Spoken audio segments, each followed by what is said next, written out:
Երևանի ամենահին գրախանութում գրքային հրավառություն է։ Ժամը 19 դեռ չկա, բայց Մաշտոցի պողոտայի այս հատվածում մարդիկ իրար հրմշտելով մի կերպ փորձում են մտնել բուկինիստ ու վերջապես զեղչով գնել ամենասիրելի գիրքը։ Ընտրել եմ Կաֆկայի գրքից «Պրոցես» գիրքը,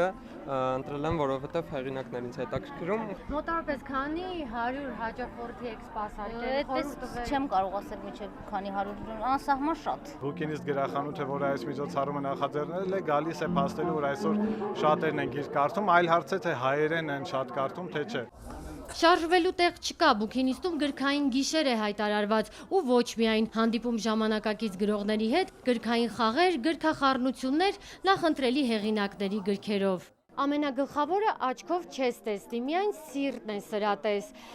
Մեկ կյանքը բավարար չէ, որպեսզի մարդ կարողանա կարդալ աշխարհի բոլոր լավագույն գրքերը, բայց Փոքրիկ իշխանը կարծում եմ հենց այն գիրքն է, որը պարտավոր են կարդալ բոլորը։ Եվ հենց այս գրքով եմ ես որոշել գրքախառնվել Արևիկ հրատարակչության տնօրեն Սաբեթի հետ, որը նաև կազմակերպիչներից մեկն է։